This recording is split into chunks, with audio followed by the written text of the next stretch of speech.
মহান শহীদ দিবস ও আন্তর্জাতিক মাতৃভাষা দিবস ২০২১ উপলক্ষে ফাকল পুলিশ লাইনস স্কুল অ্যান্ড কলেজে চিত্রাঙ্কন প্রতিযোগিতা অনুষ্ঠিত হয়েছে। ২১ ফেব্রুয়ারি দুপুর ২টা ৩০ মিনিটে এ প্রতিযোগিতা শুরু হয়। ঘণ্টাব্যাপী এ প্রতিযোগিতায় লালমনিরহাট জেলা সদরের বিভিন্ন শিক্ষা প্রতিষ্ঠানের ৭৫ জন শিক্ষার্থী অংশগ্রহণ করে। এদের মধ্যে ক গ্রুপে অংশগ্রহণ করে ১৯ জন, খ গ্রুপে ৩১ জন এবং গ গ্রুপে ২৫ জন। ক গ্রুপে প্রথম স্থান অধিকার করে আবরার মুসা শান, দ্বিতীয় স্থান অধিকার করে রাফিদ হোসাইন রাফি ও তৃতীয় স্থান অধিকার করে রাকিবুল হাসান রাজ। তারা ফাকল পুলিশ লাইনস স্কুল অ্যান্ড কলেজের শিক্ষার্থী। খ গ্রুপে প্রথম স্থান অধিকার করে প্রার্থনা ইবনাত অর্থী, দ্বিতীয় স্থান অধিকার করে আফিহা মালিহা পুণ্য ও তৃতীয় স্থান অধিকার করে রিফাইয়া সুলতানা তমা। তারাও ফাকল পুলিশ লাইনস স্কুল অ্যান্ড কলেজের শিক্ষার্থী। গ গ্রুপে প্রথম স্থান অধিকার করে খোসাবাড়ি মডেল স্কুলের শিক্ষার্থী প্রত্নু ভূষণ এবং দ্বিতীয় স্থান অধিকার করে মনীষা রানী ও তৃতীয় স্থান অধিকার করে জান্নাতুল ফেরদৌস। তারা ফাকল পুলিশ লাইনস স্কুল অ্যান্ড কলেজের শিক্ষার্থী। চিত্রাঙ্কন প্রতিযোগিতার বিচারক ছিলেন জেলার জনপ্রিয় চিত্রশিল্পী তাপস চন্দ্র বণিক।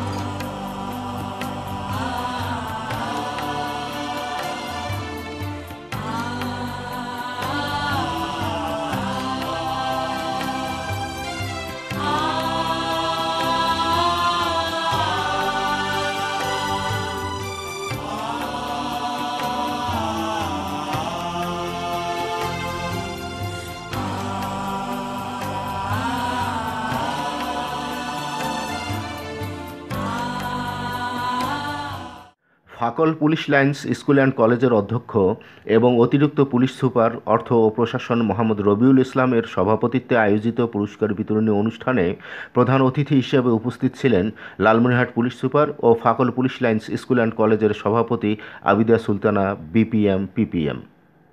বিশেষ অতিথি হিসেবে উপস্থিত ছিলেন লালমনিরহাট ইন সার্ভিস ট্রেনিং সেন্টারের অতিরিক্ত পুলিশ সুপার সনাতন চক্রবর্তী, অতিরিক্ত পুলিশ সুপার হেডকোয়ার্টার আতিকুল হক এবং এ সার্কেলের অতিরিক্ত পুলিশ সুপার মারুফা জামাল। পুরস্কার বিতরণী অনুষ্ঠানে স্বাগত বক্তব্যে ফাকল পুলিশ লাইনস স্কুল অ্যান্ড কলেজের অধ্যক্ষ এবং অতিরিক্ত পুলিশ সুপার অর্থ ও প্রশাসন মোহাম্মদ রবিউল ইসলাম বলেন,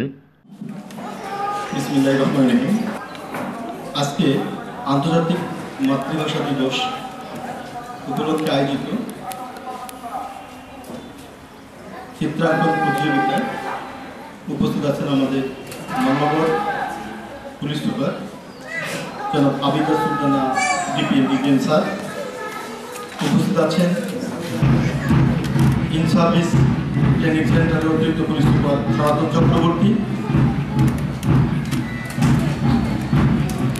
অতিরিক্ত পুলিশ সুপার সদর আতিকুল হক, অতিরিক্ত পুলিশ সুপার থাকবেন জনাব মারুফা জামাল এবং বিচারকের দায়িত্বে যিনি ছিলেন বাইরে থেকে আমাদের তাপস চন্দ্র বণিক, আমার সহকর্মীবৃন্দ এবং যাদের উদ্দেশ্যে অনুষ্ঠান সেই পত্রিকাটা আমার স্থানীয় শিক্ষার্থীবৃন্দ এবং শিক্ষার্থীর সাথে আসা অভিভাবকবৃন্দ, আসসালামু আলাইকুম।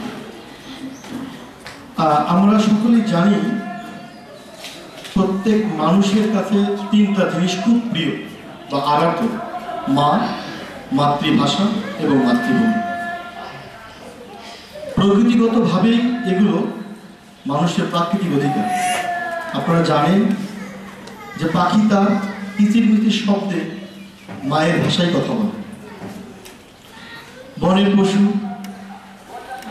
সিংহ, বাঘ, হুঙ্কার বা গর্জনের ভাষায় কথা বলে। তাদের এই ভাষা, মায়ের ভাষাও কথা বলার জন্য পৃথিবীতে কখনো তাদেরকে অধিকার আদায়ের জন্য জীবন দিতে হয়নি, যেটা একমাত্র বাঙালি জাতিসত্তাই এই মায়ের ভাষাতেই কথা বলার জন্য বুকের তাজা রক্ত ঢেলে দিয়েছিল। আজকে আমাদের সেই মাতৃভাষা, আমাদের পরম আরাধ্য, আমাদের ত্যাগের বিনিময়ে রক্তে রঞ্জিত করে, বুকে রক্তে রঞ্জিত করে যাদেরকে পেয়েছি, সেই ভাষাকে আন্তর্জাতিক বিশ্বে এই ভাষার মর্যাদাকে, এই ভাষাকে সমুজ্জ্বল করার জন্য বাংলাদেশ সরকার যে প্রচেষ্টা চালিয়েছিল, তার এই পরিপ্রেক্ষিতে বর্তমান সরকারের সময়ে আমরা জানি যে তা আন্তর্জাতিক মাতৃভাষা দিবস হিসেবে স্বীকৃত হয়েছে। আমি বক্তব্য দীর্ঘায়িত করবো না, আমি শুধু এটুকু বলবো, এটা আমাদের গর্বের জায়গা। পৃথিবীতে একমাত্র আমরাই জাতি যে যারা মায়ের ভাষার জন্য প্রাণ দিয়ে এই মাতৃভাষাটাকে, মাতৃভাষার অধিকারটাকে প্রতিষ্ঠিত করেছি। আজকে সেই মাতৃভাষার যে চেতনা, আমাদের মায়ের ভাষার যে দীপ্ত অধিকার, সেটা প্রতিষ্ঠা করার জন্য আমার কোমলমতি শিক্ষার্থীবৃন্দ, অভিভাবকবৃন্দ আপনারা আসছেন।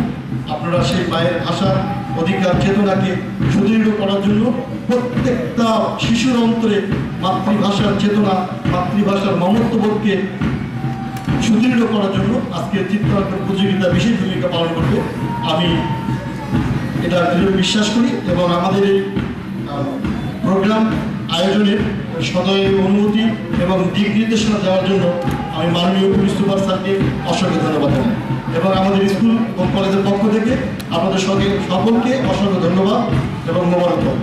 ধন্যবাদ। আসসালামু আলাইকুম। চিত্রাঙ্কন প্রতিযোগিতার বিচারক তাপসচন্দ্র বণিক তার অনুভূতি ব্যক্ত করে বলেন, ইতিমধ্যেই মঞ্চে এসে আসন অলঙ্কৃত করেছেন, আমি তাদেরকে ধন্যবাদ জানাই। আমার সম্মুখের সারিতে যারা বসে আছেন সকলকে 21শে রঙিন শুভেচ্ছা। যদি কিছু দিতে হয় তাহলে আমি দিব আমার রঙের পর থেকে নীল রং। যদি প্রশ্ন করে এত রং থাকার পরে তুমি কেন নীল রং ঢেলে দিলে, আমি বলবো নীল আকাশের দিকে তাকালে মনটা ভরে যায়, মেঘমুক্ত আকাশ। সোনামণিদের উদ্দেশ্যে বলতে চাই, তোমরা যারা আজকে ছবি এঁকেছো, ছবিগুলো এতই সুন্দর যে ছবিগুলো থেকে প্রথম, দ্বিতীয় এবং তৃতীয় খুঁজে বের করা অত্যন্ত কঠিন ছিল। যে ছবিটা আমরা নিতে পারিনি সেই ছবিটাই কিন্তু প্রথম, কারণ তুমি মন থেকে এঁকেছো। আমি কেন পারিনি নিতে? আমার চোখ ছিল 3টে, আমি 2 চোখ দিয়ে দেখেছি, আরেক চোখ দিয়ে গ্রহণ করেছি, সেটা ছিল আমার অন্তর্দৃষ্টি। আর আমি এই বয়সেও ছবি আঁকা শিখলাম না, এটা আমার দুর্ভাগ্য। শুধু জানলাম একটি ছবি খুব সুন্দর করে আঁকা যায়, যেটা আমার কয়েকজন সোনামণি এঁকেছে, সেটি ভূতের ছবি। সে তার পরিবার এঁকেছে, ভূতের মাও এঁকেছে, বাবাও এঁকেছে, আবার দূর থেকে যেয়ে বললো আমি দাদাকেও এঁকেছি। এইগুলো আসল চিত্রশিল্পী। কেন? ভূতের কোনো আকার হয় না, তাই এটা ইচ্ছা মতো আঁকা যায়। আর যত ছবি আছে পৃথিবীকে, এই পৃথিবীতে সেই ছবিগুলো আঁকতে গেলে একবার হলেও দেখতে হবে। আমি যখন আম আঁকি বা আম আঁকা শিখাই, তখন আমার মনটা পড়ে থাকে গাছের আমের দিকে, আসলে আমটা কেমন হবে সেটা মনে মনে ভাবি, আর আমি আমটা আঁকি। তাই হয়তোবা আমার আমটা খাওয়া যায়। সেভাবে না আঁকলে আমটা খাওয়া যাবে কিন্তু টক লাগবে, অথবা তিতাও লাগতে পারে। আমি বক্তব্য দিতে কখনোই পছন্দ করি না, কারণ সামনে যারা বসে থাকে তারা মনে মনে শুধু ঘড়ি দেখে আর বলে কখন শেষ হবে, কখন পুরস্কার পাবো আর কখন চলে যাব। আমি শুধু এইটুকু বলবো, তুমি যখন ছবি আঁকবে কয়েকটা জিনিসের প্রতি দৃষ্টি রাখবে। এক হলো, তোমাকে আমি বঙ্গবন্ধু আঁকতে বলেছি, তুমি চিন্তা করছো বঙ্গবন্ধুর নাকটা কোন রং ছিল, চুলের কোন জায়গাটা সাদা ছিল, কোন জায়গাটা কালো ছিল। দ্বিধাদ্বন্দ্বে পড়ে বঙ্গবন্ধু আর আঁকা হলো না। কিন্তু বিখ্যাত একজন শিল্পী গাঢ় লাল রং করে বঙ্গবন্ধু এঁকেছেন, দেখলেই মনটা ভরে যায়। আসলে বঙ্গবন্ধু বঙ্গবন্ধুই, যে রঙে আঁকি না কেন তিনি বঙ্গবন্ধু, যার কোনো তুলনা হয় না। ঠিক আগামীতে যখন আমরা ছবি আঁকবো, আমরা কয়েকটা জিনিস খেয়াল করব, যে ছবিটা আমরা আঁকবো বিষয়বস্তুটা যেন সুন্দর হয়, যে বিষয়বস্তুতে আঁকলে আমি প্রথম হব, সেটার দিকে আমরা দৃষ্টি রাখব। আমি যখন ক্লাস 6-এ পড়ি, স্কুল থেকে বাড়ি যাওয়ার সময় আমি রাস্তার পাশে দেখি ছোট ছোট ছেলেরা হাতে সাইনবোর্ড লিখছে। আমি অবাক দৃষ্টিতে তাকিয়ে রই, এইটুকু ছেলে কি সুন্দর সাইনবোর্ড লেখে। আমি 6ষ্ঠ শ্রেণীতে পড়ি, আমার হাতের লেখা স্যার বুঝতে না পারে খাতাটা ছুঁড়ে ফেলে। সেদিন মনে হলো চেষ্টা করলে পারা যাবে। সেই দিন থেকে আমি ছবি আঁকি, আজও আঁকি, কিন্তু শিল্পী হতে পারলাম না। এই দুঃখটা রয়ে গেল। একদিন হয়তো হব তোমাদের মতো ভালো শিল্পী। আমি চেষ্টা করেছি আমার একমাত্র ছেলে এবং মেয়েকে ছবি আঁকা শিখাতে, সেখানেও ব্যর্থ হয়েছি। আজকে যখন কোনো স্মরণিকায় আমি দেখি, আমাকে প্রশ্ন করা হয়, স্যার আপনার উস্তাদকে? আমাকে লিখতে হয় আমার মেয়ে। সবাই হেসে বলে, এইটুকু মেয়ে আপনার উস্তাদ?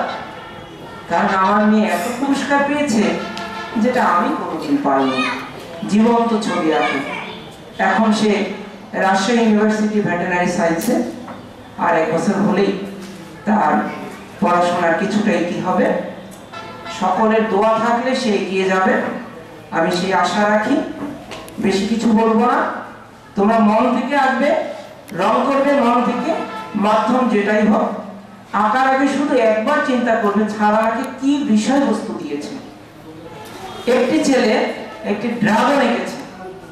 আমরা যারা বিচারক ছিলাম সবার দৃষ্টি ছিল প্রথমে ড্রাগনের দিকে। সবাই আমরা এক বাক্যে বলেছি প্রকৃত ছবি এটাই। নিতে পারিনি কেন? আঁকতে বলেছি তাল গাছ, তুমি এঁকেছো আম গাছ। কারণ তাল গাছে আম হবে না, আম গাছে তাল হবে না।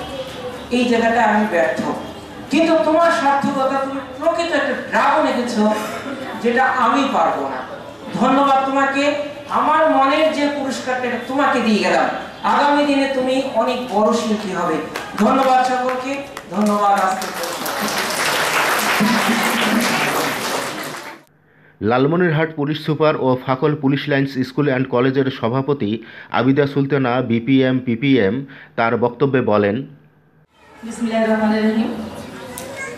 মঞ্চে উপবিষ্ট ফাকল পুলিশ লাইন্স স্কুল অ্যান্ড কলেজের অধ্যক্ষ ভারপ্রাপ্ত জনাব রবিউল ইসলাম, অতিরিক্ত পুলিশ সুপার প্রশাসন লালমনিরহাট জেলা পুলিশ, উপস্থিত রয়েছেন আজকের এই চিত্রাঙ্কন প্রতিযোগিতার বিচারক জনাব তাপস বাবু, উপস্থিত রয়েছেন লালমনিরহাট ইন সার্ভিস ট্রেনিং সেন্টারের অতিরিক্ত পুলিশ সুপার জনাব সনাতন চক্রবর্তী, লালমনিরহাট জেলা পুলিশের অতিরিক্ত পুলিশ সুপার হেডকোয়ার্টার আতিকুল হক, লালমনিরহাট জেলা পুলিশের এ সার্কেলের অতিরিক্ত পুলিশ সুপার জনাব মারুফা জামাল, আমার সামনে উপবিষ্ট আমাদের অন্যান্য আমন্ত্রিত অতিথিবৃন্দ এবং আমার সম্মানিত শিক্ষক মণ্ডলী এবং আজকে যাদের জন্য এই আয়োজন, সেই ছোট্ট সোনামণিরা, সবাইকে আমার শুভেচ্ছা জানাচ্ছি এবং আসসালামু আলাইকুম।